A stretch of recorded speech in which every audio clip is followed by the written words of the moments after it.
নমস্কার। সার্বজনীন প্রার্থনার আজ ২৮তম দিন। সবার সাথে ঘরে বসে প্রার্থনার আজ ৫৩তম দিনে আপনারা যে যেখান থেকে আমার সাথে যুক্ত হচ্ছেন তাদের সকলকে আমার ভক্তি বিনম্র প্রণাম জানাই। আশা করি যে যেখানে আছেন ভালো আছেন, সুস্থ আছেন এবং সুস্থ নিরাপদে থাকবেন, এটিই কামনা। প্রতিদিনকার মতো আমার এই অধিবেশন দুটি অধ্যায়ে ভাগ থাকবে। প্রথম অধিবেশনে আমরা গীতা নিয়ে আলোচনা করব, আর দ্বিতীয় অধিবেশনে গিয়ে আমরা ভাগবত নিয়ে আলোচনা করব। যাই হোক, আমরা যেহেতু প্রথম অধিবেশন শুরু করেছি, তাই শুরুতেই আমরা শ্রীমদ্ ভগবদ গীতার ধ্যান দিয়ে শুরু করছি।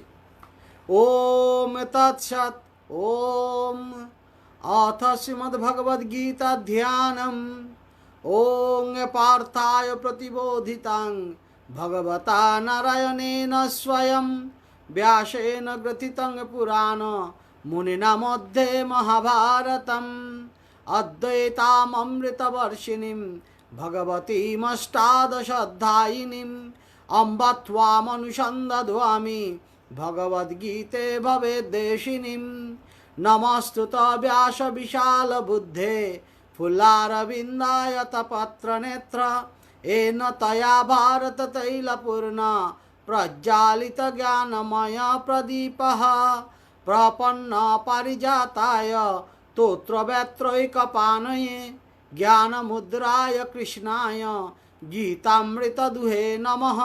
सर्वायुपनिषदो गावो दुग्धा गोपालनन्दनः पार्थो वत्स सुधीर्भोक्ता दुग्धं गीतामृतं महत् वसुदेवसुतं देवं कंसचाणूरमर्दनं देवकी परमानन्दं कृष्णं वन्दे जगद्गुरुं भीष्मद्रोण तथा जयद्रथ जलागन्धर्वनीलोत्पला शल्यग्राहवती कृपेण वहनिकर्णेन वेलाकुला अश्वत्थामविकर्णघोरम् अकरादुर्योधनवर्तिनी शोर्थिन्ना खलु पाण्डवै रणनदिकैवर्तक केशवे पाराशर्यवचस्सर्जयमलं गीतार्थो गन्धोत्कचं नानाख्यानककेशरं हरिकथासंबोधनाबोधितं लोके सज्जनषट्पदे अहरह पेपीयमानं मुदा भुआत् भारतपङ्कजं कलिमलप्रध्वंसि न श्रेयसे मूकं करोति वाचालं पङ्गुं लङ्घयते गिरिं यत्कृपातमहं वन्दे परमानन्दमाधवं यं ब्रह्मा वरुणीन्द्र रुद्रमरुतस्तन्नन्ति दिव्यस्तवै वेदै साङ्गपदक्रामो उपनिषदैर्गायन्ति यं सामगा ध्यानवस्थित तद्गतेन मनसा पश्यन्ति यं योगिना अश्यं तं न विदुषुरासुरगणा देवाय तस्मै नमः। ओं श्री हयग्रीवाय नमः। शुक्लाम्बरधरं विष्णुं शशिवर्णं चतुर्भुजं प्रसन्नवदनं ध्यायेत् सर्वविघ्नोपशान्तये वागीषद्याशु मनसा सर्वार्थानामुपक्रमे यं नत्वा कृतकृत्वा सुस्थं नमामि गजाननं। नमो धर्माय महते नमः कृष्णाय वेधसे ब्राह्मणेभ्यो नमस्कृत्य धर्मं वष्के सनातनं नारायणं नमस्कृत्य नरं चैव नरोत्तमं देवीं सरस्वतीं चैव ततो जयमुदीरयेत् व्यासं वसिष्ठनप्तारं शक्तं पौत्रमकल्मषं पराशरवात्मजं वन्दे शुकतातं तपोनिधिं व्यासाय विष्णुरूपाय व्यासरूपाय विष्णवे नमो वै ब्रह्मविदये वसिष्ठाय नमो नमः। अचतुर्वदनो ब्रह्मा द्विबाहुरुपरो हरि अभाललोचना शम्भो भगवान् वदरायिणम् अखण्डमण्डलाकारं व्याप्तं येन चराचरं तत्पदं दर्शितं येन तस्मै श्रीगुरवे नमः। गुरु ब्रह्मा गुरु विष्णु गुरुदेव महेश्वर गुरुरेव परं ब्रह्म तस्मै श्रीगुरवे नमः। अज्ञानतिमिरन्धस्य ज्ञानाञ्जनशलाकया चक्षुरुन्मीलितं येन তস্मै শ্রী গুরবে নমঃ।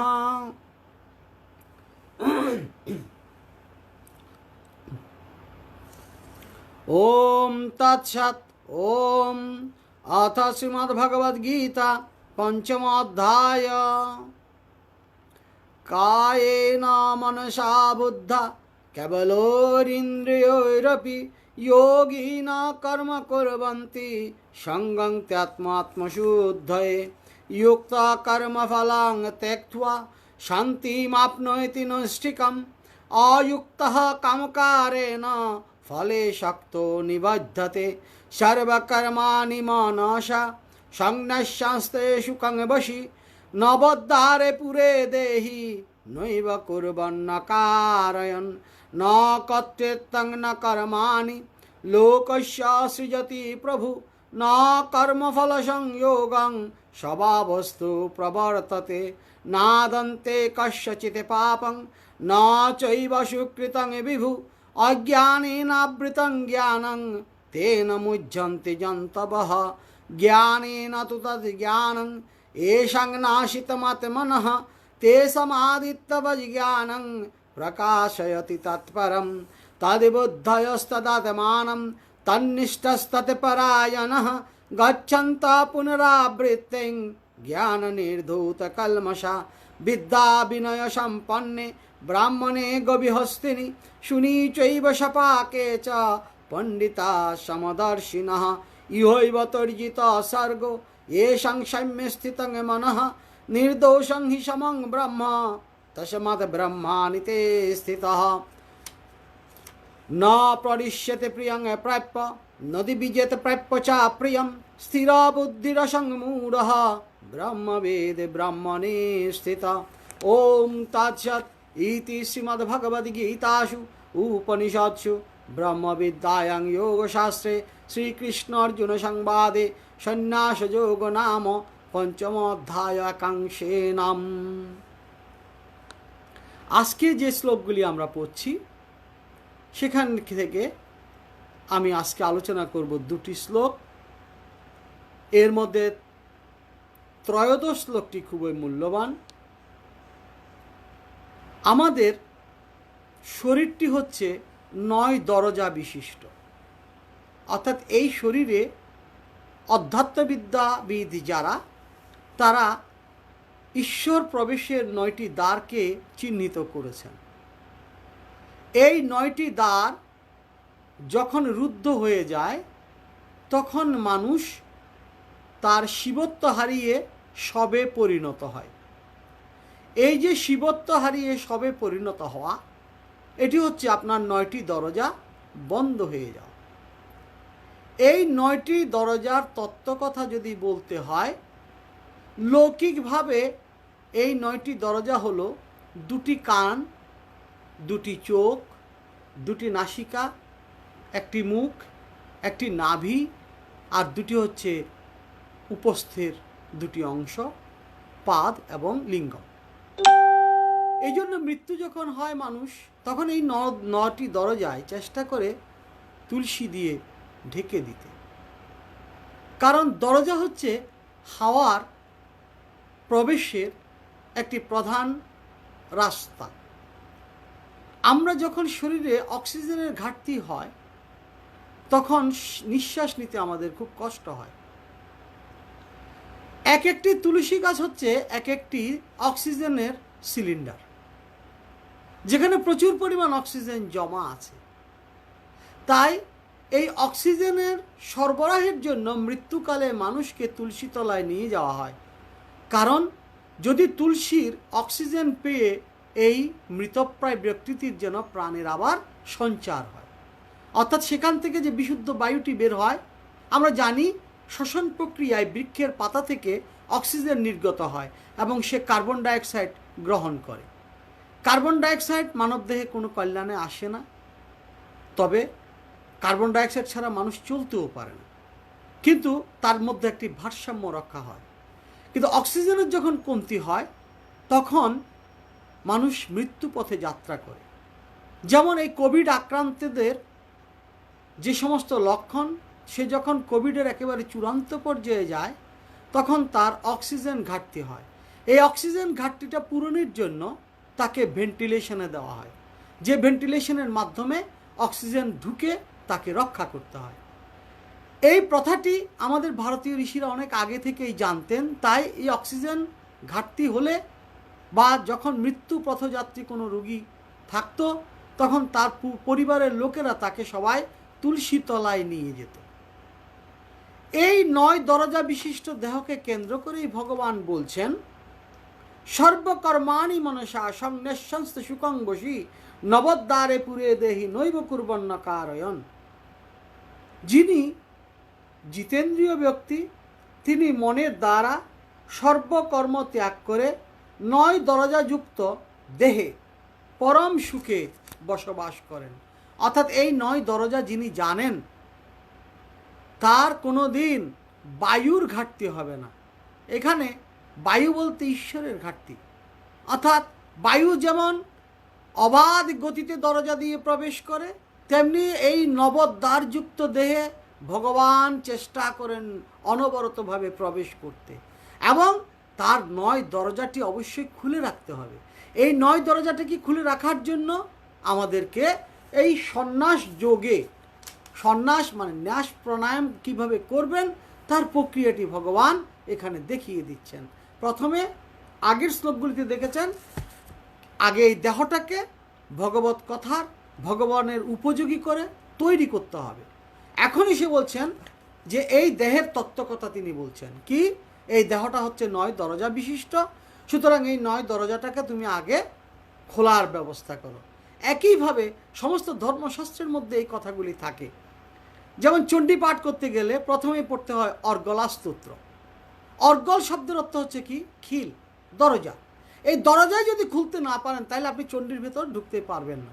তাই অর্গলা স্তোত্র মন্ত্র দিয়েই আমাদের চণ্ডী পাঠ শুরু করতে হয়। ঠিক একইভাবে ভগবান বলছেন, তুমি যদি তোমার এই শরীরটাকে আমার আসন হিসাবে বানাতে চাও, তাহলে আগে তুমি 9 দরজাকে চেনো, এবং 9 দরজা যদি খুলে রাখতে না পারো তাহলে আমি সেখানে ঢুকতে পারি না। কারণ তার অবাধ গতি, সর্বত্র গতি, তিনি যে কোনো দরজা দিয়ে ঢুকতে পারেন, এই বিশ্বাসটি যেন আমাদের মধ্যে থাকে। তাই তিনি বলছেন, যিনি জিতেন্দ্রীয়, মন দ্বারা সর্বকর্ম ত্যাগ করে 9 দরজাযুক্ত দেহে তিনি পরম সুখে বসবাস করেন। পরম সুখ কেন? কারণ সেখানে কোনো অক্সিজেনের ঘাটতি নেই, কারণ ভগবান তাকে সবসময় খুশিতে রাখছেন।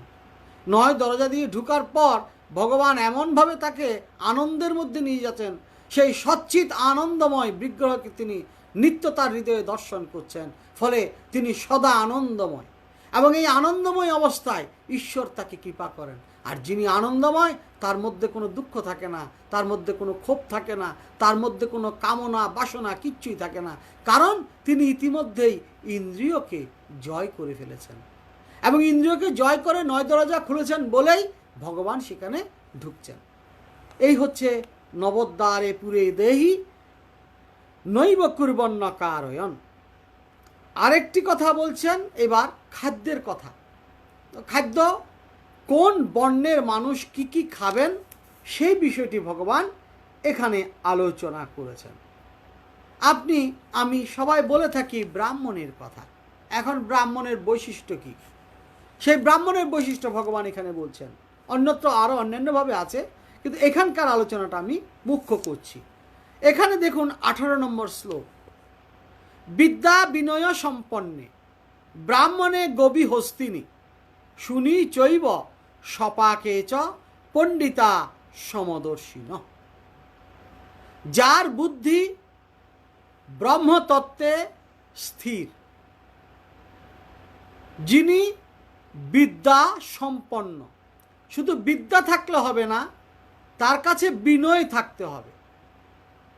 তাহলে বিদ্যা বিনয় সম্পন্নে ব্রাহ্মণে গবি হস্তিনী। এই গবি শব্দের অর্থ হচ্ছে, আপনাদেরকে আগেও বলেছিলাম, জিহ্বা সম্পর্কে তাকে সতর্ক থাকতে হবে। অর্থাৎ তিনি ওই প্রক্রিয়ায়, অর্থাৎ ন্যাস, ভগবানের সাথে যে যুক্ত হওয়া, ন্যাস প্রাণায়াম ইত্যাদিতে জীবের যে ভূমিকা সেটি তিনি জানেন কিনা, এ হচ্ছে ব্রাহ্মণের বৈশিষ্ট্য। তাহলে গবি হস্তিনী, এই গবিকে তিনি হস্তির মতো বিস্তার করতে পারেন কিনা, হস্তি হচ্ছে অতিকায় একটি প্রাণী, যদিও বা জিহ্বাটি হচ্ছে খুবই ক্ষুদ্র, কিন্তু এই ক্ষুদ্র অগ্রভাগ দিয়ে ব্রহ্মতালুকে ছেদ করতে তিনি অমৃত রস পান করতে পারেন কিনা, তিনি হবেন ব্রাহ্মণ। আর কি, শুনি চৈব সপাকে চ পণ্ডিতা সমদর্শিন। শুনি চৈব, এই যে ব্রহ্মকে তিনি নিয়মিত চর্চা করছেন, জানছেন, তার দ্বারা তার ভেতরে যে সমস্ত জ্ঞান সঞ্চিত হয়েছে, সেই জ্ঞানের দ্বারা তার সমস্ত পাপরাশি ক্ষয় হয়েছে কিনা। আর কি, আর বলছে যে পণ্ডিতা সমদর্শিন, তিনি সেই পণ্ডিত যিনি সব কিছুকে সমানভাবে দেখেন। একটা কুকুরের যেমন প্রাণকে তিনি ব্রহ্মময় ভাবেন, তেমনি একটি সর্বশ্রেষ্ঠ জীব মানুষের প্রাণকে তিনি একইভাবে ভাবেন, এবং তার এই ভাবনার মধ্যে ঈশ্বর তত্ত্ব আছে কি না, অর্থাৎ আমার প্রাণে যেমন ঈশ্বর পরমাত্মা বিরাজ করছেন, তেমনি ওই কুকুরটির প্রাণও পরমাত্মা বিরাজ করছেন। এইভাবে সম দর্শন যিনি করতে পারেন তিনি হচ্ছেন ব্রাহ্মণ। তার জন্য আরেকটি শর্ত দিয়েছে। কি শর্ত সেটি দেখুন, সপাকে চ। সপাক শব্দের অর্থ হচ্ছে নিজে নিজের রান্না তৈরি করে খাবেন, অর্থাৎ তিনি পরিবারের, যদি তিনি গৃহী হন তাহলে পরিবারের বাইরে অন্য কোথাও খাবেন না,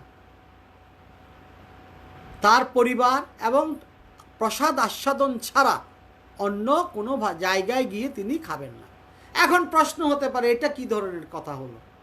আপনি বলছেন সমদর্শন, তাহলে খাবারের ক্ষেত্রে কেন সমদর্শন হচ্ছে না? এই প্রশ্নটি আমাদের জাগতে পারে। তার জন্য ব্যাখ্যা হচ্ছে এই, প্রতিটা মানুষের রসনা হচ্ছে স্বাদভেদে বিভিন্ন। কেউ একটু লবণ বেশি খায়, কেউ একটু মশলাযুক্ত খাবার খায়, কেউ একটু চর্বিযুক্ত খাবার খায়, কেউ আবার একটু খার জাতীয় খাবার বেশি খায়। সুতরাং যিনি ব্রাহ্মণ, যিনি ব্রহ্মকে জানার জন্য চেষ্টা করছেন, ব্রহ্মনিষ্ঠ হচ্ছেন, তিনি সবসময় চেষ্টা করবেন তার রুচি অনুযায়ী খেতে।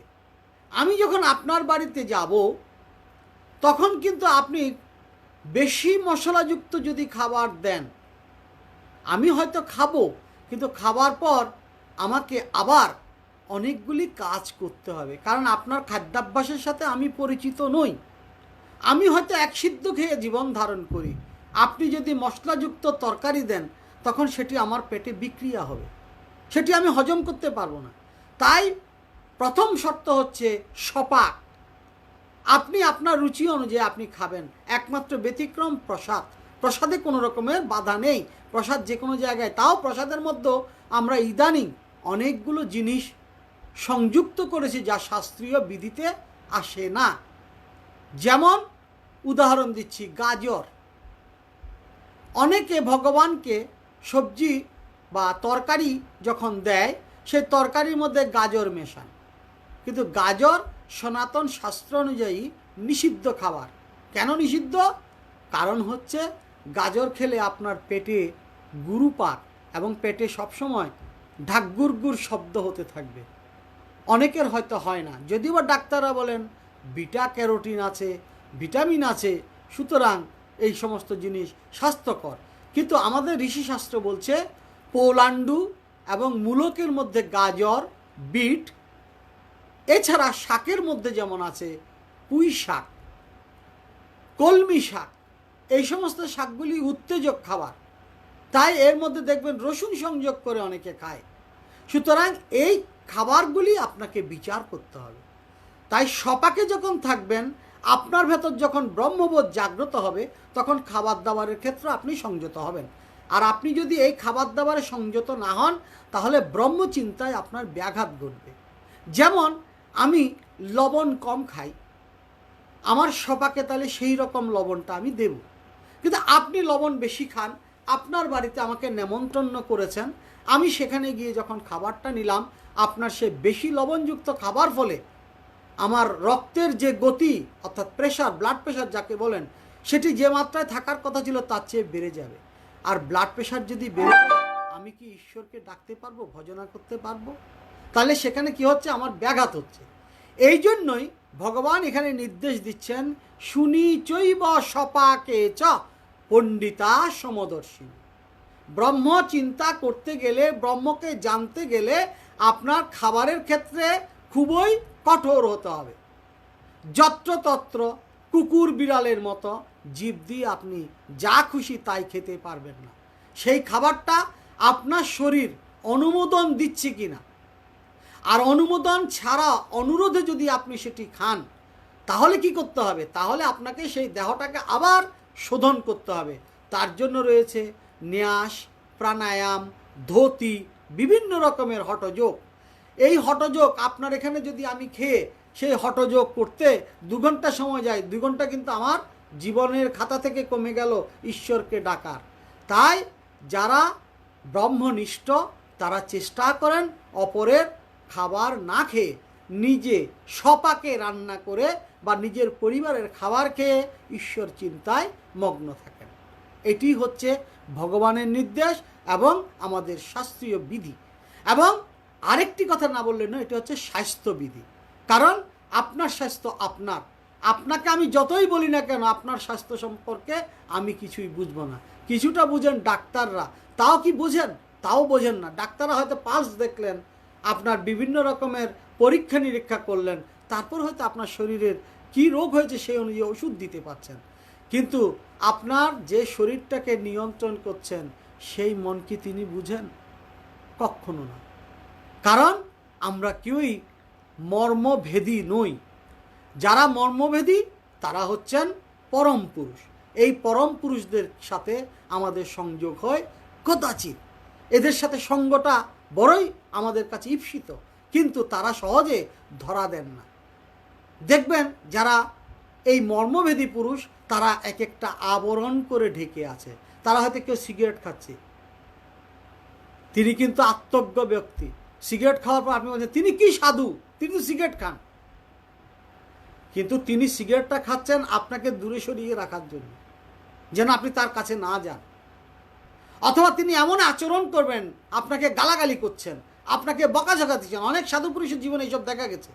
এবং এই সাধু পুরুষরা এগুলো করার একমাত্র কারণ হচ্ছে তারা নিজের মুক্তির জন্য সচেষ্ট থাকেন, আরেকজনকে কি করে টানবেন, তাই তাদেরকে সরিয়ে দেয় বিভিন্ন রকমের আচরণের দ্বারা।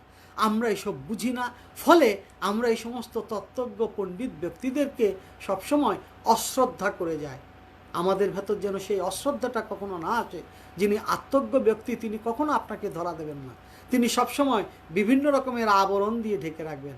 আবার অনেক সময় দেখেছি, আমার ব্যক্তিগত অভিজ্ঞতা, নাগা সন্ন্যাসীদের হয়তো নাম শুনেছেন, যারা উলঙ্গ থাকে এবং উত্তরায়ণ সংক্রান্তি দিন তারা হিমালয় থেকে নেমে এসে যেখানে কুম্ভ মেলা হয় সেখানে প্রথম স্নান করে, এবং তাদের এই স্নানকে বলা হয় শাহী স্নান। এই শাহী স্নান চলাকালীন সময় কোনো সাধারণ মানুষ সংসারী সেখানে তাদের সামনে পড়লে তাকে ডোলে একেবারে পিষে চলে যায়, তাদের কাছে কোনো বাধা থাকে না, এবং তারা স্নান করে উঠে চলে যায়। আমি অনেক নাগা সন্ন্যাসীকে দেখেছি হাতে রোলেক্স ঘড়িও আছে, কিন্তু তার সাথে যখন আমি আলাপ জমিয়েছি তিনি আমার যে সমস্ত কথাগুলি বলছেন, আমার জীবনের অতীত এবং কোথায় ছিলাম, কি হয়েছে, সব কিছু কিন্তু আমাকে খুলে বলছেন। তাহলে আপনি কি বলবেন লোকটাকে?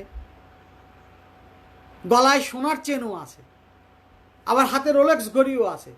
এখন আপনি সাধারণ গৃহী, আপনি ভাববেন কি এ আবার কি সাধু, এ তো ভণ্ড সাধু। ইনি যদি ভণ্ডই হন তাহলে আপনার মর্মের কথাটি তিনি কি করে বলছেন, আপনি কোথায় ছিলেন, কি হয়েছেন, সেগুলো কি করে বলছেন? এই হচ্ছে আত্মজ্ঞ পুরুষের লক্ষণ। এই আত্মজ্ঞ পুরুষরা কেউ কেউ কথা বলেন, কেউ কেউ নিজেকে গুটিয়ে রাখেন। সুতরাং এদের সম্পর্কে আমাদের সতর্ক হতে হবে, কারণ এর আগেই ভগবান বলেছেন তদ্বিদ্ধি প্রণিপাতেন পরিপ্রশ্নেন সেবয়া। কারণ জ্ঞান অর্জন যখন করতে যাবেন তখন আপনাকে এই 4টি বৈশিষ্ট্য নিয়ে এগোতে হবে। আপনার মধ্যে যদি প্রশ্ন না থাকে তিনি কোনো দিন উত্তর দেবেন না। মুখ্য হচ্ছে আপনার প্রশ্ন। এবার প্রণিপাত করবেন, এটা জানার জন্য চেষ্টা করবেন, সচেষ্ট হবেন। এক পর্যায়ে বিরক্ত হয়ে তিনি হঠাৎ করে বলবেন এই এদিকে আসো, তোমার সাথে আমার কথা আছে, বসো। কিন্তু প্রথম 10 দিন কিন্তু আপনাকে তাড়িয়ে দেবে। এই তাড়িয়ে দেওয়া অনেকে ভুলে ওখান থেকে ট্র্যাকটাকে চেঞ্জ করে ফেলেন, যে উনার কাছে গেলে উনি এরকম করেন, আমি যাব না, তখন আপনি ভুলটা করলেন। বারবার বিরক্ত করতে হবে, তাকে বারবার প্রশ্ন করতে হবে, এক পর্যায়ে তিনি আপনাকে কৃপা করবেন। এই হচ্ছে ব্রাহ্মণের বৈশিষ্ট্য। বলছেন বিদ্যা বিনয় সম্পন্নে ব্রাহ্মণে গবি হস্তিনী শুনি চৈব সপাকে চ পণ্ডিতা সমদর্শিন। এরপর অন্যান্য বর্ণের কথাও আসবে, আমরা সেগুলো আলোচনা শুনব। তো এখন এগুলি বলার উদ্দেশ্যটা কি? এই ব্রাহ্মণের আরও একটি বৈশিষ্ট্য এখানে বলছেন, ইহৈব তর্জিত স্বর্গ এষাং সাম্য স্থিতং মন নির্দোষং হি সমং ব্রহ্ম তস্মাৎ ব্রহ্মানিতে স্থিতা। এদের মন সমবুদ্ধি, অর্থাৎ একটু আগে যেটি বলেছিলাম, প্রাণী এবং ইতর প্রাণী নির্বিশেষে তারা সমদর্শী, তারা কখনো ভেদবুদ্ধি করেন না। তারা মনে করেন সবাই পরমাত্মার অংশ। আর কি মনে করেন? তারা এটি জানে বলেই তাদের মধ্যে মনটা স্থির হয়ে গেছে, এবং মন যেহেতু স্থির হয়ে গেছে তাদের আর পুনর্জন্ম হবে না, কারণ পরম ব্রহ্ম হচ্ছেন সেই নির্দোষ সত্তা এবং সমজ্ঞানী। সুতরাং ইনিও নির্দোষ সত্তা এবং সমজ্ঞানী। তাহলে দুটো সত্তা যদি একই প্রকৃতিতে হয়, একই রকমের হয়, তাহলে তাদের মধ্যে কি হয়? মিলন হয়। সুতরাং তারা কখনো শ্রীপাদপদ্ম পেয়ে আবার এখানে আসবেন না। আজকের আলোচনা আমরা এখানে শেষ করব। তো আপনাদেরকে একটি ভাগবতীয় গান শোনাচ্ছি। এই গানটি পাঠিয়েছেন আমাদেরকে শ্রীমতী ফুলু রায়।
শ্রীমতী ফুলু রায় এবং তার স্বামী সুচরিত চৌধুরী আমাদের এভাবে কৃতজ্ঞতায় আবদ্ধ করেছেন। আমরা তাদের উত্তরোত্তর সমৃদ্ধি কামনা করছি। এখন মোটামুটি আমরা যে আলোচনায় ছিলাম সেই আলোচনার একেবারে শেষ পর্যায়ে চলে এসেছি। আমরা এখন ভাগবত গীতার মাহাত্ম্য পাঠ করব। ওম তৎসৎ। ওম অথ শ্রীমদ্ভগবদ্গীতা মাহাত্ম্যম শ্রীভগবানুবাচ गीता मे हृदयं पार्थ गीता मे सारमुत्तमं गीता मे ज्ञानमत्युग्रं गीता मे ज्ञानमव्ययं गीता मे चोत्तमं स्थानं गीता मे परमं पदं गीता मे परमं गुह्यं गीता मे परमो गुरु गीताश्रयेऽहं तिष्ठामि गीता मे परमं गृहं गीता ज्ञानं समाश्रित्य त्रैलोक्यं पालयाम्यहं गीता मे परमा विद्या ब्रह्मरूपा न संशयः अर्धमात्रहरा नित्यम् अनिर्वाच्य पदात्मिका गीता नामानि वक्ष्यामि गुह्यानि शृणु पाण्डव कीर्तनात् सर्वपापानि विलयं यान्ति तत्क्षणात् गंगा गीता च सावित्री सीता सत्या पतिव्रता ब्रह्मा बली ब्रह्म विद्या त्रिसन्ध्या मुक्तिगेहिनी अर्धमात्राचितानन्दा भवग्नि भ्रान्तिनाशिनी वेदत्रयी परानन्दा तत्तत्थ ज्ञानमञ्जुरे इत्येत्यानि जपेन् नित्यं नरो निश्चलमानसः ज्ञानसिद्धिं लभेन् नित्यं तथान्ते परमं पदं यदक्षरं परिभ्रष्टं मात्राहीनं च तद्भवेत् पूर्णं भवतु तत्सर्वं तत्प्रसादात् जनार्दनम। আমার কাছে বাংলাদেশের ঢাকা থেকে একজন দর্শক তন্ময় বর্মন সে একটি গান পাঠিয়েছে।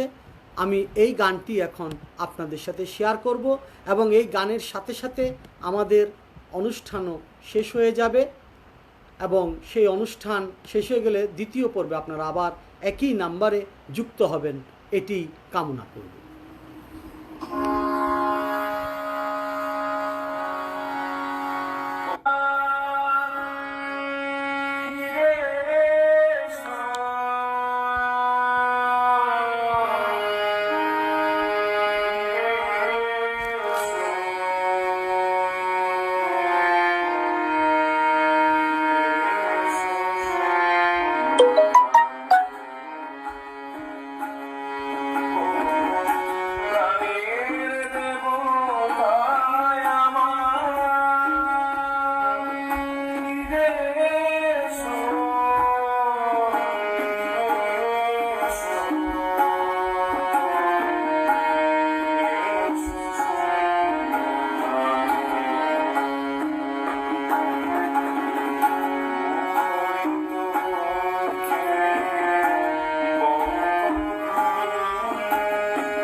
মূলত আমরা দেখেছি যে আমাদের এই অনুষ্ঠানে যারা গান পাঠান তারা বিভিন্নভাবে চেষ্টা করেন তাদের আরাধ্য দেবতার উদ্দেশ্যে প্রণাম নিবেদন করতে। আমরা চেষ্টা করি যদি কোনো তরুণ কিশোর এখানে আসেন আমরা তাদের গান সাথে সাথে প্রচারের ব্যবস্থা করি তাদেরকে উৎসাহিত করার জন্য, এবং এই উৎসাহের ফল্গু ধারায় যারাই আমাদের সাথে যুক্ত হচ্ছেন তাদেরকে আমরা সবসময় স্বাগত জানাই। এই নতুন যে প্রতিভা আমরা পাচ্ছি সেই প্রতিভাগুলিকে আমরা সবসময় অগ্রাধিকার ভিত্তিতে প্রমোট করার চেষ্টা করি। তন্ময় বর্মন তার অসাধারণ সুরেলা গানটির জন্য আমাদের কাছে খুবই আশীর্বাদার্হ, এবং আমরা তার জন্য আশীর্বাদ প্রার্থনা করছি। ভগবানের রাতুল চরণে তার উত্তর সমৃদ্ধি কামনা করছি।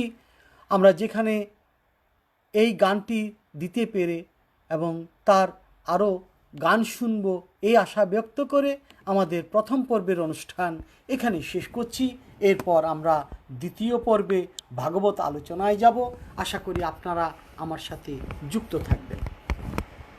ভাগবতের এর আগে যে সমস্ত আলোচনাগুলি আমরা করেছিলাম সেখানে আপনারা দেখেছেন যে আমরা মোটামুটি বিদুর উদ্ভব সংবাদ পাঠ করছিলাম। বিদুর উদ্ভব সংবাদটি মূলত মানসিক দ্বন্দ্বের একটি প্রতীক, যা আমরা গতকালও বলেছিলাম, এবং এটি একটি বিশাল বড় চ্যাপ্টার ভাগবতে। এবং ভাগবতের অনুক্রমণিকায় মানুষের জন্য যে সমস্ত শিক্ষাগুলি আছে সেই শিক্ষাগুলিকে ব্যাপকভাবে এখানে তুলে ধরা হয়েছে, এবং সেই তুলে ধরার মূল কাণ্ডারি শুকদেব। আমরা জানেন সেই শুকদেব এই কথোপকথনগুলি বারবার আমাদের রাজা পরীক্ষিতকে উদ্দেশ্য করে বলছেন, এবং পরীক্ষিত প্রশ্ন করেছেন। সেই প্রশ্নগুলিকে আমরা আপাতত আলোচনায় অনেক সময় আনি না, কারণ আপনারা ধরে নেবেন এই কথাগুলি শুকদেব বলছেন পরীক্ষিতকে উদ্দেশ্য করে। যে সমস্ত কথাগুলি হচ্ছে সেখানে সবগুলি কিন্তু তাদেরই কথোপকথন। তা আজকে আমরা যেখান থেকে আলোচনা করব তার আগে, আলোচনায় যাওয়ার আগে আমরা একটু ভাগবতের আরাধনা করে নিচ্ছি। তব কথামৃতম তপ্ত জীবনম কবিবিরিতম কলমশাপহম শ্রবণ মঙ্গলম শ্রীমদাততং ভুবি গৃহ্ণন্তি তে ভুরিদা জন। এ কথা অমৃতের মতো। এই অমৃত কথা যে যতই শুনবে ততই সে পুণ্য সঞ্চয় করবে, এবং যে যত বলবে তিনিও পুণ্য সঞ্চয় করতে থাকবেন, এবং এটি পারস্পরিক সমার্থক। তা আমরা গতকাল যেখানে আলোচনা থামিয়েছিলাম তারপর থেকে আলোচনা শুরু করছি। আমরা জানি কৌরবদের মঙ্গলের জন্য মহামতি বিদুর অনেক উপদেশ দিয়েছেন, কিন্তু তার এই উপদেশে দুর্যোধন মোটেই কর্ণপাত করেননি। উল্টো পিতা ধৃতরাষ্ট্রের সামনে দুর্যোধন কাকা বিদুরকে দাসীপুত্র এবং অশ্রাব্যভাবে গালাগালি করেছেন। ফলে তিনি মান সম্মান বাঁচাতে সেখান থেকে তার ধনু হস্তিনাপুর রাজধানীতে দরজায়, সদর দরজায় যে রাজসভা, সেই রাজসভার সদর দরজায় সেটি রেখে তিনি বনবাসী হবেন এই রকম একটি মনস্থির করে আস্তে আস্তে বেরিয়ে গেল। এখন এই সমস্ত বিষয়ের পর সাধুজনেরা ধৃতরাষ্ট্রকে এই যে আচরণ, সে আচরণের কারণে, এমন হৃদয় বিদারী আচরণের পরিপ্রেক্ষিতে তার যে দুঃখ, তার জন্য সাধুজনেরা অনেকে অনেকভাবে চিন্তা করে। মূলত বিদুর কিন্তু তার একটি শোক আছে, কারণ ভাতৃঘাতী যুদ্ধ শুরু হয়েছে। কৌরবরা তার পরম মিত্র, পাণ্ডবেরও তার পরম মিত্র। তাহলে যুদ্ধের ধ্বংস অনিবার্য, এবং সেই যুদ্ধে কে কোন স্বজনকে কখন হারিয়ে ফেলবে তার কোনো নিশ্চয়তা নেই। এই জিনিসটি বিদুর আগে থেকে আঁচ করতে পেরেছিলেন। ফলে তিনি চেষ্টা করেছেন যে নিজের ধনুকটি আমিও তো একজন যোদ্ধা ক্ষত্রিয়, সুতরাং আমার এই ধনুকটি আর রাখার দরকার কি, যেখানে অবিসংবাদিতভাবে যুদ্ধের মুখোমুখি তারা হবেই স্থির করে ফেলেছে, সেখানে আমার এই নীতিবাক্য অচল। অর্থাৎ একটি দেশ, একটি গোষ্ঠী বা একটি জাতি যখন নিজের ধ্বংস নিজে ডেকে আনে, সেখানে ঈশ্বরের কৃপাও কোনো রকমের কাজ করে না। সেখানে ঈশ্বরের কৃপারূপী যারা থাকেন তারা নিজেরা নিজেদেরকে সেখান থেকে সরিয়ে নেন, কারণ তাদের ধ্বংস যে অনিবার্য, নিয়তি তাদের সেই ধ্বংসটি নির্ধারণ করে রেখেছে, সুতরাং সেখানে ভালোরা কেউই থাকতে পারেন না। তাই দেখবেন প্রথমেই যখনই কোনো দেশে রাষ্ট্রবিপ্লব আসে, তখন শুরুতেই যে ঝড়টি লাগে, সে বিদ্বান ব্যক্তিরা দেখবেন থমকে যায়, তারা কোনো কথা বলতে পারে না।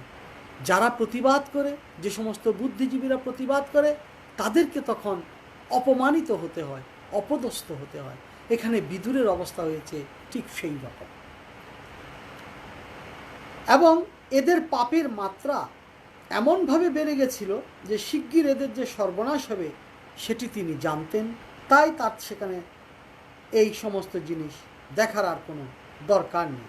কারণ তিনি ভাবলেন যে ভগবানের নাম করে তীর্থে তীর্থে ভগবানের মহিমা দর্শন করে বেরাবো, এটাই তো আমার জন্য মঙ্গল। সুতরাং যেখানে ভগবানকে দর্শন করার জন্য তীর্থে তীর্থে মন্দিরে মন্দিরে আমি পরিক্রমায় থাকব, সেখানে ধনুক দিয়ে কী হবে? অর্থাৎ আমি তো আর তখন ক্ষত্রিয় না, আমি একজন দীন বেশে দরিদ্র দীনজন, যিনি ভগবত চরণ প্রাপ্তির আশায় নিজেকে সঁপে দিয়েছে। এইভাবে তিনি বলে উঠলেন, বা সুখদেব বলছেন পরীক্ষিতকে, কি বলছেন দেখুন। সা নির্গত কৌরবা পুণ্যলব্ধ গজাহুয়া তীর্থপদ পদানি অন্য আক্রমত পুণ্য চিকিৎসয় ব্যামদিষ্ট ইয়ানি সহস্রমূর্তি। বহু পুণ্যের ফলে কৌরবেরা যাকে লাভ করেছিলেন, সেই বিদুর হস্তিনাপুর থেকে চলে গেলেন। সঙ্গে সঙ্গে কৌরবদের ধর্মবুদ্ধি, ন্যায়পরায়ণতা এবং ভাগ্যলক্ষ্মীও যেন তাদের ত্যাগ করে গেলেন। পরীক্ষিত সুখদেবকে প্রশ্ন করছেন, বিদুর কেন তার সব ঐশ্বর্য গৃহত্যাগ করে বনে গেলেন? আমরাও সেরকম প্রশ্ন সবসময় করে থাকব বা করতে পারি। তাই পরীক্ষিত আমাদের হয়ে সুখদেবকে এই প্রশ্নটি করলেন। মহারাজ সুখদেব গোস্বামী কি উত্তর দিচ্ছে দেখুন। কোথায় কখন এই পরিস্থিতিতে বিদুরের সাথে এই আচরণ হয়েছিল সেটি তিনি না বলে, পরীক্ষিতের আরেকটি প্রশ্ন ছিল, বিদুরের সাথে মহামুনি মৈত্রেয়ের কখন দেখা হয়েছিল, এরকম একটি প্রশ্ন প্রথমেই করেছিলেন। সেই প্রশ্নের তিনি উত্তর দিতে আরম্ভ করলেন। অর্থাৎ আমরা দেখি অনেক সময় পণ্ডিতজনেরা কোনো প্রশ্নের সরাসরি উত্তর না দিয়ে অন্য একটি উত্তর দিতে থাকেন, পরোক্ষে সেই উত্তরটি পূর্ববর্তী প্রশ্নের উত্তর হিসাবে কাজ করে। যেমন করে বাংলায় প্রচলন আছে বা প্রবাদ আছে, ঝিকে মেরে বউকে শিখানো, ঠিক একইভাবে জ্ঞানীজনেরাও এই রকম কিছু কিছু ক্ষেত্রে এই ব্যবস্থাগুলি নিয়ে থাকেন। এখানে পরীক্ষিত যখন প্রশ্ন করছেন বিদুর কেন চলে গেলেন, তিনি তার উত্তর না দিয়ে তিনি সেখানে অন্য একটি প্রশ্নের উত্তর দিতে চেষ্টা করলেন। সেই চেষ্টার পরিপ্রেক্ষিতে আমরা দেখতে পাই যে ভগবানকে পাবেন বা ভগবানকে দর্শন করবেন, এই প্রত্যয় নিয়ে বিদুর হস্তিনাপুর ত্যাগ করে চলে গেলেন বিভিন্ন তীর্থক্ষেত্রে। ভগবান সহস্র মূর্তিতে, অসংখ্য মূর্তিতে, অর্থাৎ ব্রহ্মা বিষ্ণু দেব দেবী বিভিন্ন রকমের বিভিন্ন রূপে বিভিন্নভাবে বিভিন্ন তীর্থে অবস্থান করেন। অর্থাৎ সেই পরম ব্রহ্মসত্তা এক সদ্বিপ্রা বহুধা ভবন্তি, তিনি এক, তিনি বহু হন এবং সমস্ত তীর্থক্ষেত্রে নানা নামে, নানা রূপে, নানা আকৃতিতে তিনি বিরাজ করছেন। আর এই দর্শনের জন্য বিদুর বেরিয়ে যাচ্ছেন। এবং তিনি ওই যে বলেছিলাম, যত রূপ থাকুক, যত আকার থাকুক, সব কিছু কিন্তু তারই সত্তা। সুতরাং তিনি সেই ব্রহ্ম দর্শনের জন্য বিদুর বনে চলে যাচ্ছেন এবং আরাধনা করতে লাগবেন। যদিও তিনি একজন পরম বিষ্ণুভক্ত, আমরা সেটা দেখেছি, অর্থাৎ শ্রীকৃষ্ণের তিনি আগাগোড়া সমর্থক এবং শ্রীকৃষ্ণের প্রতি তার আত্মসমর্পণ ছিল। সুতরাং তিনিও তীর্থক্ষেত্রে গিয়ে বিষ্ণুর স্মৃতিময় বিভিন্ন তীর্থগুলিতে তিনি চলতে লাগলেন। এবং সুখদেব গোস্বামী বলছেন, গাং পর্যটন মেধাবৃত্তি বিবিক্ত বৃত্তি সদা প্লুত যথা শয়ন বধূত অলস্কিত শৈরব দূত বেশ ব্রতানি চেরে হরিতোষণানি। হরিতোষণানি কথাটি মনে রাখবেন, হরিকে তোষণ করছেন তিনি। এবং এই হরিকে তোষণ করতে গিয়ে তিনি যা কিছু করছেন তাই এখানে বলছেন। বিদুর যখন এক তীর্থক্ষেত্র থেকে আরেক তীর্থক্ষেত্রের দিকে যাচ্ছেন, তখন তিনি শ্রীকৃষ্ণের বিভিন্ন রকমের বেশ মনে মনে স্মরণ করতে লাগলেন। তো এই যে গাং পর্যটন, অর্থাৎ তিনি তীর্থ থেকে তীর্থান্তরে ভ্রমণ করছেন, তখন সেই সময় বিদুর নানা রকমের কঠোর ব্রত, আমরা অনেকগুলি ব্রতের নাম জানি, কেউ একাদশী করেন, কেউ চতুর্মাস্য ব্রত করেন, কেউ মঙ্গলচণ্ডী ব্রত করেন, সেরকম বিষ্ণুকে পাওয়ার জন্য অনেকগুলি ব্রত আছে, সেই ব্রতগুলি তিনি পালন করতে লাগলেন। অর্থাৎ তীর্থে যখন যায় আমাদের একটি মানসিক অস্থিরতা কাজ করে, সেই মানসিক অস্থিরতা থেকে মুক্তির জন্য, দেবতার দর্শনের জন্য আমরা শরীরকে কিছু কষ্ট দিয়ে থাকি, ক্লেশ দিয়ে থাকি, যাকে আমরা বলে থাকি শরীরকে তৈরি করা। এবং এই তৈরির প্রক্রিয়ায় কেউ কেউ উপবাস থাকেন, কেউ সমানে মন্ত্রপুত করতে থাকেন, কেউ সমানে হাঁটতে থাকেন, বিভিন্নভাবে এই কায়াকে ক্লেশ দিতে থাকেন। বিদুরও ঠিক সেই রকম কায়া ক্লেশ নিয়ে ঈশ্বর দর্শনের জন্য পর্যটন করতে লাগলেন বিষ্ণুর নামাঙ্কিত বিভিন্ন জায়গায়। আমরা ওই যে বলেছিলাম, তীর্থ গেলে তীর্থক্ষেত্রে স্নান করতে হয়, তিনি তীর্থ স্নান করছেন। আবার তীর্থে গেলে মাটিতে শুয়ে থাকতে হয়, তিনি তাও করলেন।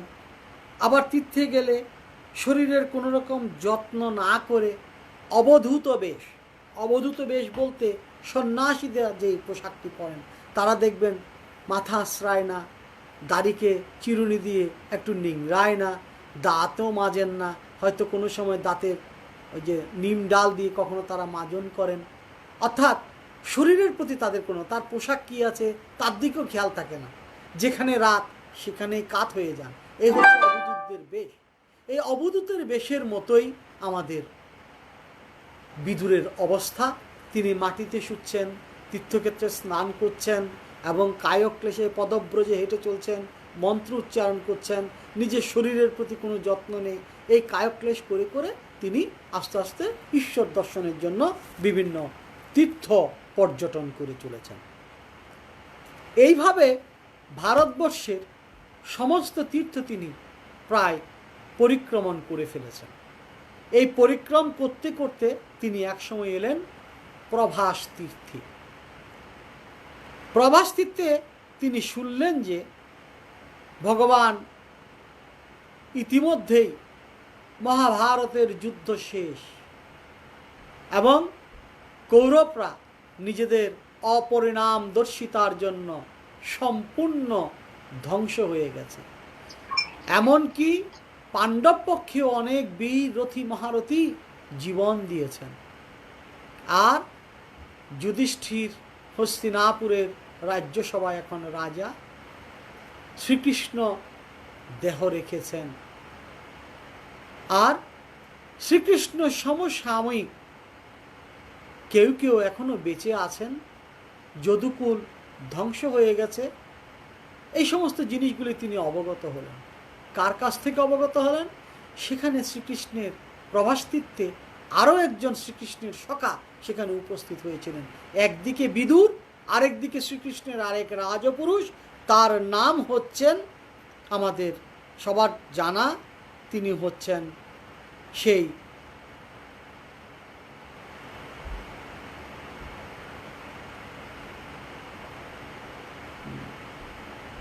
আমি তার নামটি এই মুহূর্তে হারিয়ে ফেলেছি।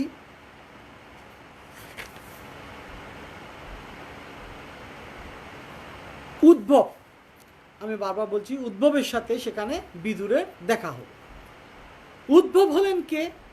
তিনি আরেক রাজপুরুষ, যিনি শ্রীকৃষ্ণের সঙ্গ সখায় নিজেকে ধন্য মনে করতেন এবং শ্রীকৃষ্ণ যাকে পরম আত্মীয় বলে মনে করতেন। এভাবে ভারতবর্ষের তারা দুজনে বিভিন্ন তীর্থক্ষেত্রের দিকে গেলেন। এই তীর্থক্ষেত্রগুলি ছিল সৌরাষ্ট্র, সৌবীর, মাৎস্য, কুরুজাঙ্গাল, যে কুরুজাঙ্গাল বর্তমানে আমাদের গুজরাট এবং সৌরাষ্ট্রের মধ্যে একটি জায়গার নাম। আবার মতান্তরে কেউ কেউ বলে থাকেন বাংলাদেশের পাহাড়পুর মহাস্থানগড় যে অঞ্চলটি, সেটি একসময় কুরুজাঙ্গাল নামে পরিচিত ছিল। এই সমস্ত জায়গাগুলিতে তীর্থ করতে করতে করতে করতে, কারণ সেখানে একটি বাসুদেব মন্দির ছিল, সে বাসুদেব মন্দিরেও এরা সবাই একত্রে পরিভ্রমণ করতে করতে নিজেদের মধ্যে বিভিন্ন কথা আলাপন এবং মিত্রতার মাধ্যমে পরস্পরের বোধ বুদ্ধিতে ভগবানকে ধারণ করতে লাগলো। এবং তাদের মূলত একটি জিনিস, সেটি হচ্ছে কি? শ্রীকৃষ্ণ কথা স্মরণ এবং শ্রীকৃষ্ণ চিন্তায় নিজেদেরকে ব্যাপৃত রাখা, অর্থাৎ আত্মদর্শনের পথে তারা এগিয়ে চলেছেন। ততস্থিত ব্রজ সুরাষ্ট্র সমৃদ্ধং সৌবীরমচ্ছানি কুরুজাঙ্গালশ্চ কালেন ইয়াবদ যমুনামপত্য তদুদ্ভবং ভাগবতং দদর্শ। কুরুজাঙ্গাল যখন তারা পরিভ্রমণ করলেন, সেই কুরুজাঙ্গাল থেকে তারা চলে গেলেন যমুনার তীরে। আর আপনারা জানেন এই যমুনা হচ্ছে ভগবানের শ্রীপাদপদ্মে ধ্বনিত, শ্রীপাদপদ্মের স্পর্শের ছোঁয়ায় অনুরণিত সেই পবিত্র নদী, যে যমুনার তীরে শ্রীকৃষ্ণের অনেক লীলা এখনো পর্যন্ত আমাদের কাছে জাগরুক হয়ে আছে। সেই যমুনার তীরে তারা এলেন।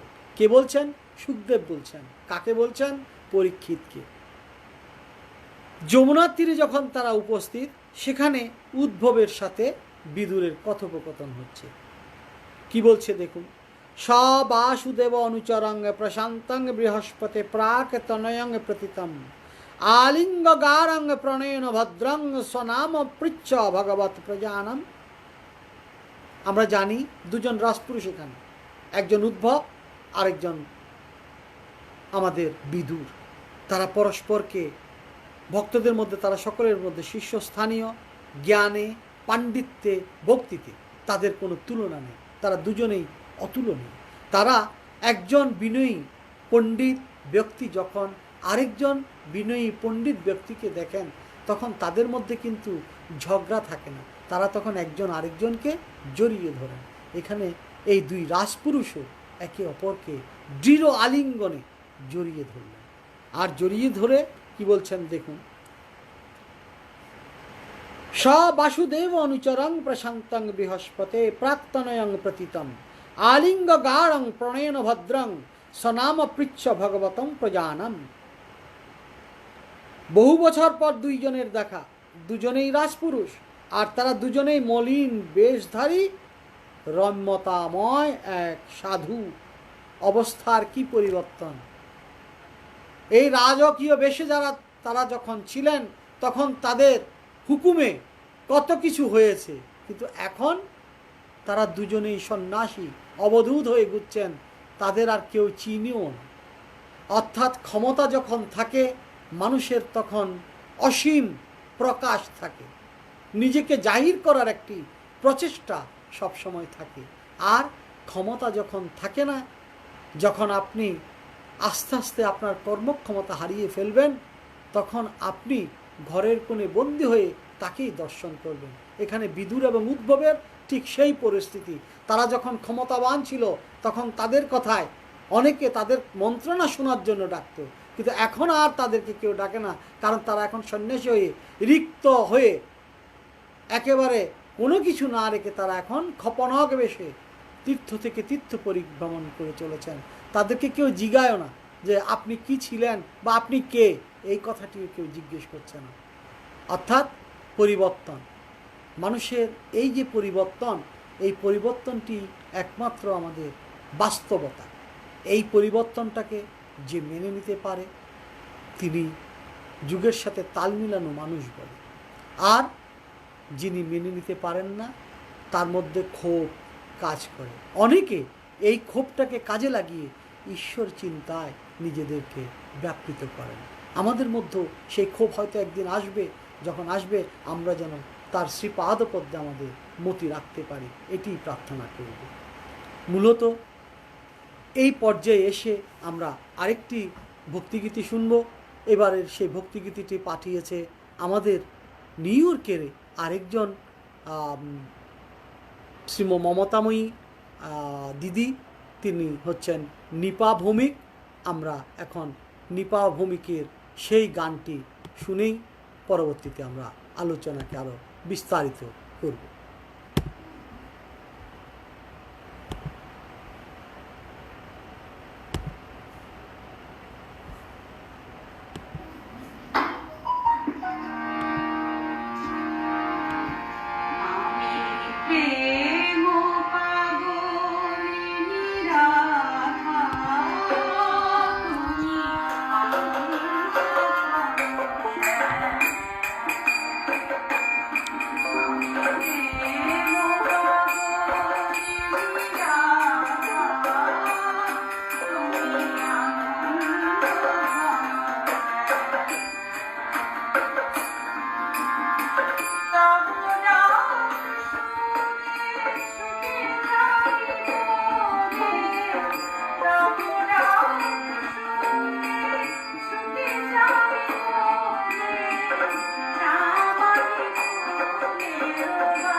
শ্রীমতী নিপা ভৌমিক এই গানটি আমাদেরকে পাঠিয়েছেন।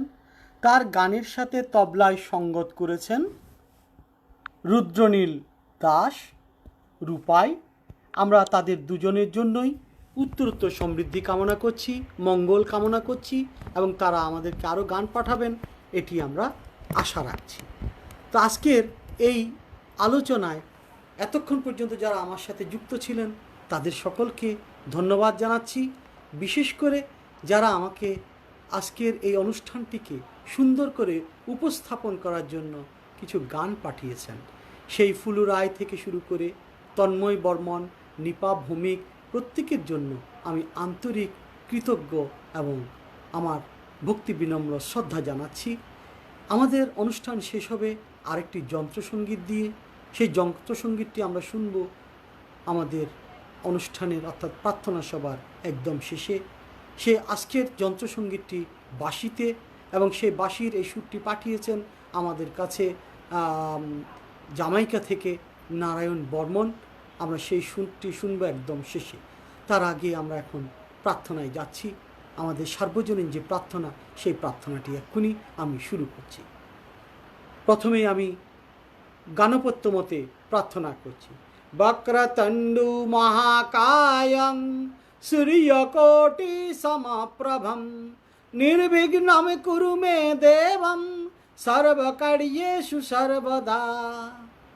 এবার আমরা সৌরমতে প্রার্থনা করছি। জবা কুসুম সংকাশং কাশ্যপেয়ং মহাদ্যুতিম ধান্তারিং সর্বপাপগ্নং প্রণতস্মি দিবাকরম। এরপর আমরা শৈবমতে প্রার্থনা করছি। ত্রম্বকম যজামহে সুগন্ধিং পুষ্টিবর্ধনম উর্বারুকমিব বন্ধনাৎ মৃত্যুর্মুষ্কিয়মামৃত্বাৎ। নমো বাণীশ্বরায় নরকার্ণবতারণায় জ্ঞানপ্রদায় করুণামহিসাগরায় কর্পূরকুন্দধবলেন্দুজটাধরায় দারিদ্র্যদুঃখদহনায় নমঃ শিবায়।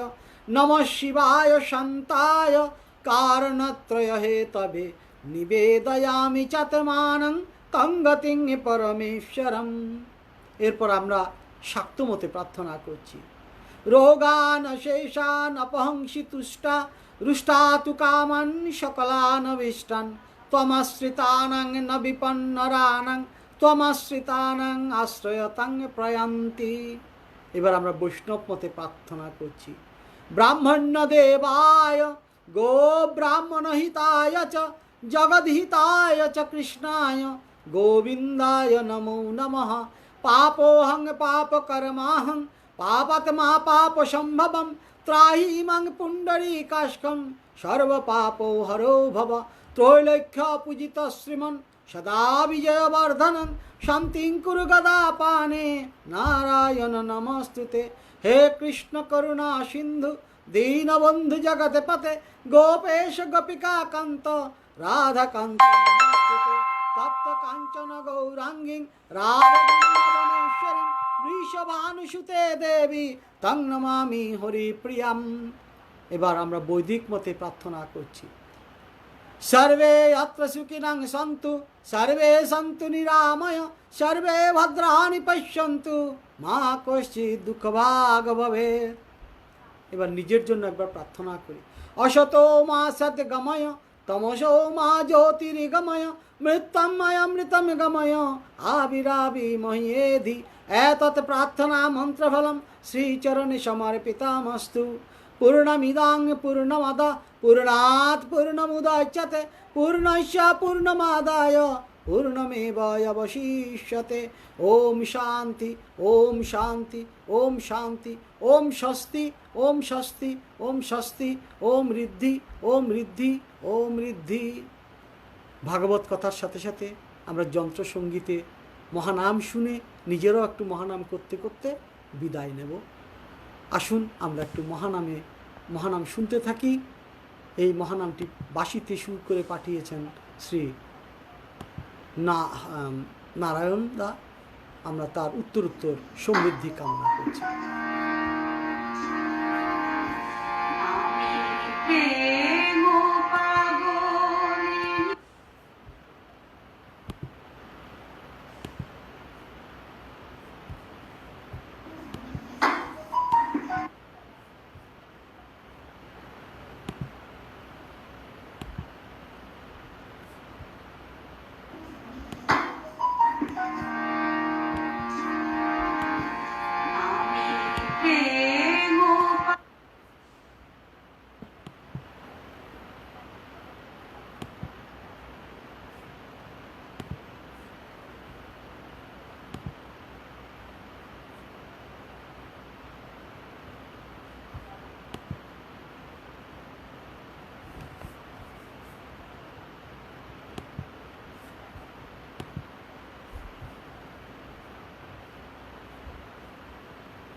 আশা করি আপনাদের নাম ভালো লেগেছে। আগামীকাল শুক্রবার আমাদের এই অনুষ্ঠানে অতিথি হয়ে আসবেন বিশিষ্ট cardiologist doctor Debabrata Dutta. Corona উদ্ভূত পরিস্থিতিতে আমাদের লকডাউন ছিল এতদিন, এখন আস্তে আস্তে সীমিত আকারে লকডাউন উঠে যাচ্ছে। এই লকডাউনে আমাদের কি করণীয়, কিভাবে আমাদের স্বাস্থ্য পুনরুদ্ধার বা স্বাস্থ্যকে রক্ষা করতে পারি, সেই বিষয়ে আগামীকাল তিনি আমাদেরকে কিছু বলবেন। আশা করি আপনারা সবাই আগামীকাল এখানে যুক্ত থাকবেন এবং আমাদের প্রার্থনা যথারীতি রাত 8টায় শুরু হবে। সকলকে আগামীকালের অনুষ্ঠান দেখার আমন্ত্রণ জানিয়ে আজকের অনুষ্ঠান আমরা এখানেই শেষ করছি। ধন্যবাদ। সবাই ভালো থাকবেন, নিরাপদে থাকবেন, সুস্থ থাকবেন।